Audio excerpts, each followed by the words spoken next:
What if the warmest place in one of the coldest landscapes on Earth was hidden underground? The wind does not simply blow across the northern plains. It dominates them. In winter, the Missouri River Valley becomes a corridor for Arctic air masses that travel uninterrupted for thousands of miles. There are no mountains to slow it, no forests to absorb its force. The land is exposed, flat, and unforgiving. At -30 degrees Celsius, survival is measured in minutes. Skin freezes almost instantly. At -40 degrees Celsius, the environment begins to behave differently. Metal fractures, breath crystallizes mid-air, and the human body becomes fragile under constant thermal stress. But the true threat is not just temperature, it is wind. Wind strips heat from the body through convection, accelerating heat loss far beyond what still air would cause.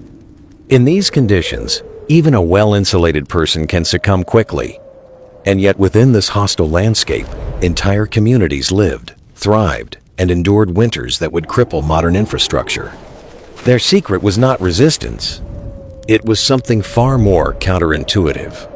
Beneath the frozen ground, something unexpected happens. While the air above swings violently between blistering summer heat and lethal winter cold, the earth just below the frost line remains remarkably stable. At a depth of 1 to 2 meters, temperatures settle into a narrow band, hovering between 4 and 10 degrees Celsius, almost untouched by the chaos above. This is not warmth in the way we think of it, but in a landscape where the surface can plunge to -30, it becomes a powerful advantage. Because survival is not about absolute heat, it is about where you begin. Instead of forcing warmth out of a frozen void, you are starting from a baseline that already holds steady. That single shift changes everything. The energy required to make a space livable drops dramatically, turning an impossible task into a manageable one. This principle shaped one of the most effective survival designs ever created, the Earth Lodge and the Pit House. These were not primitive shelters.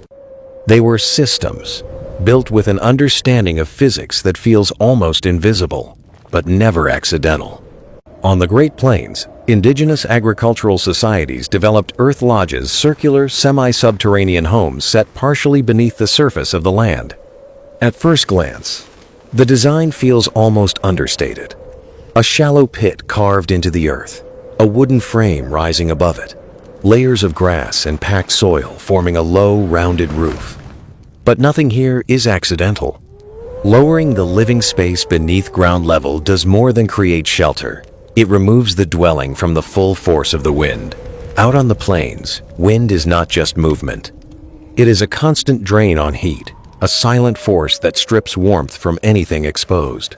By sinking the structure, that threat is reduced before the fire is ever lit. Above, the earth itself becomes part of the system. The thick soil covering does not just sit there. It absorbs heat from the interior during the day, holding it, storing it, then releasing it slowly as temperatures fall through the night. Snow gathers on top, sealing the structure even further, adding another quiet layer of insulation. From the outside, these lodges barely announce themselves. They rise gently from the landscape, like small hills shaped by time rather than human hands. But step inside, and the difference is immediate. The air is still, the temperature holds steady, the chaos of the plains disappears. And what becomes clear is this: the structure is not just shelter. It is part of a larger system, one that works with the environment instead of against it. Inside the lodge, a central fire provided heat, but its role went far beyond simple warmth. Because once the fire is lit, the air itself begins to move. Hot air rises, lifting slowly toward the domed roof, carrying smoke with it until it escapes through a controlled opening at the top. That upward movement does something subtle but powerful. It creates a low-pressure zone near the floor, a quiet pull that draws fresh air into the lodge through the entrance tunnel. But the air does not rush in.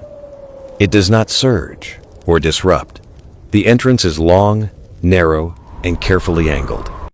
Cold air, heavier and denser, settles into the lowest part of that passage.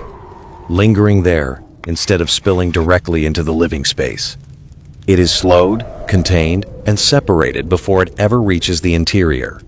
Inside, deflector walls guide the incoming air along the outer edge of the lodge. As it moves, it absorbs warmth from the surrounding earthen structure, gradually rising in temperature before it ever reaches the center. What forms is a continuous, almost invisible circulation, a natural convection loop, steady and self-sustaining. The lodge does not simply trap heat. It directs it, shapes it, and keeps it moving, turning fire into a system rather than a single source. Hundreds of miles away, in the mountainous plateau regions, a different solution took shape, one that pushed the same idea even further. Pit houses, deeper and often fully set into the ground, reimagined something most structures take for granted: the entrance. There was no door at ground level, no opening exposed to the wind. Instead, access came from above. A ladder dropped down through the smoke hole, leading directly into the living space below. At first glance, it feels counterintuitive, almost impractical in a harsh winter environment. But thermally, it is remarkably precise. Warm air naturally rises and collects at the highest point of the structure. By entering from above, you move through that layer of heat instead of disrupting it. Nothing is forced out, nothing is lost. At the same time, cold air struggles to move inward. The steady upward flow of warm air creates a subtle outward pressure at the opening, resisting intrusion. The structure, in a sense, breathes outward, protecting its interior. The result is a space that holds its warmth with minimal loss, far more efficient than any traditional doorway could achieve. And in regions where snow can bury entire structures under several feet, sometimes meters of accumulation, this design solves another problem entirely. The entrance remains above the surface, always reachable, always clear. What appears unusual is, in reality, deeply intentional. A solution shaped not by convenience, but by a precise understanding of heat, air, and survival. The success of these structures depended on more than shape. It depended on materials, and how those materials worked together. Wood formed the skeleton, heavy timbers placed with care, each beam positioned to carry the immense weight of earth above. There were no nails, no metal fasteners, only joinery, balance, and gravity, locking the structure into place. But the real intelligence revealed itself in the layers above. A woven lattice of branches spread across the beams, distributing weight evenly so the roof would not collapse under pressure.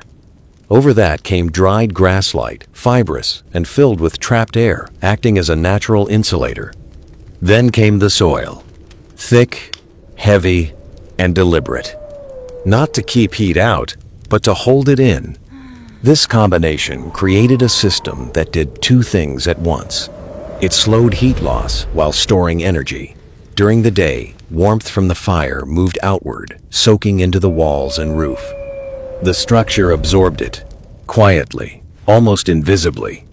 And when night fell, that stored heat returned, radiating back into the living space, softening the drop in temperature, stabilizing the environment. The lodge did not rely on constant fuel alone. It used time. It used mass. And in doing so, the structure itself became part of the heating system. Not just shelter, but a living reservoir of warmth. Inside, nothing was placed by chance. Every detail followed the same principle. Protect heat, guide it, and use it well. Sleeping platforms were lifted above the floor, positioned where warmer air naturally gathered. That single decision changed the experience of the space, raising people into a layer of retained warmth instead of leaving them in the coldest zone below. Over these platforms, hides and furs were layered thick, creating small enclosed pockets, microclimates where body heat could build and remain. Even when the fire burned low, these spaces held warmth close, turning rest into recovery rather than risk. And the system extended beyond the human body. On the coldest nights, horses were brought inside. Their presence was not incidental. Each animal produced a steady output of heat, adding to the environment in a way no fuel had to replace. This was design, at a deeper level. Not just structure, but integration. Heat from fire, body, and animal combined, conserved, and quietly redistributed. Nothing was wasted. Constructing these lodges demanded more than labor. It required coordination, timing, and a deep understanding of the land. Without metal tools, builders turned to what was available. Bone implements shaped from bison or elk, digging sticks hardened by fire, and controlled burning to soften frozen ground, all working together to make excavation possible. Nothing came easily. Every layer of soil moved, every post set in place, was the result of deliberate effort. Timber was not simply cut, it was sourced with awareness. Some trees were felled by hand, others gathered from riverbanks as driftwood, or taken where nature had already done part of the work. Efficiency wasn't optional, it was survival. Construction followed the rhythm of the seasons. The ground had to be soft enough to shape, dry enough to hold. Timing mattered as much as technique. And when the lodge was finished, it was not abandoned to time. It was maintained, repaired, and lived in year after year. This was not a temporary shelter built for a moment. It was infrastructure, designed to endure. These structures were not the product of a single breakthrough. They were the result of time generations observing, testing, adjusting, and refining what worked and what failed. Knowledge built slowly, carried not in books, but in memory, in practice, in the rhythm of daily life. Every detail reflected that accumulation. The placement of a post, the layering of materials, the shaping of an entrance, each decision grounded in a quiet understanding of physics, of weather, of how heat and air move through space. But this knowledge was never written down. It lived in hands, in stories, in rituals, repeated across generations. And when disruption came through displacement, disease, and colonization, that chain was broken. What survived is incomplete. Traces remain, subtle depressions in the earth, patterns only visible from above, fragments of a system that once functioned with precision. A design that worked, not by accident, but by understanding. The wind still sweeps across the plains, just as it always has. The cold still descends with the same intensity, unchanged, unforgiving. But the structures that once made that world livable are, for the most part, gone. What remains is not just evidence of survival, it is a reflection of a different way of thinking. These builders did not try to overpower the environment. They studied it, adapted to it, and moved with it. Where others might resist, they adjusted. Where others might build against nature, they built within it. They recognized that the ground beneath them was more than something to stand on. It was stability. It was insulation. It was protection waiting to be used. Their homes did not isolate them from the world, they worked with it. They breathed, they stored heat, they followed the quiet rules of physics instead of fighting them. And because of that, they created spaces where life could continue, even when the surface became hostile. So when we think about survival in extreme conditions, it's worth asking, what if the answer isn't something we build above the ground, but something we discover beneath it? In a world that often equates progress with complexity, these structures remind us of something quietly powerful.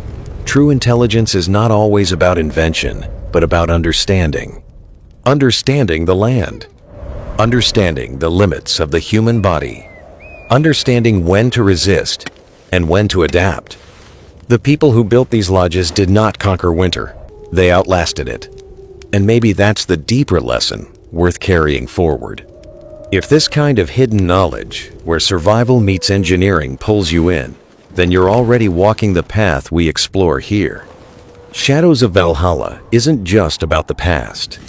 It's about rediscovering the systems that made survival possible, and the wisdom we might still need.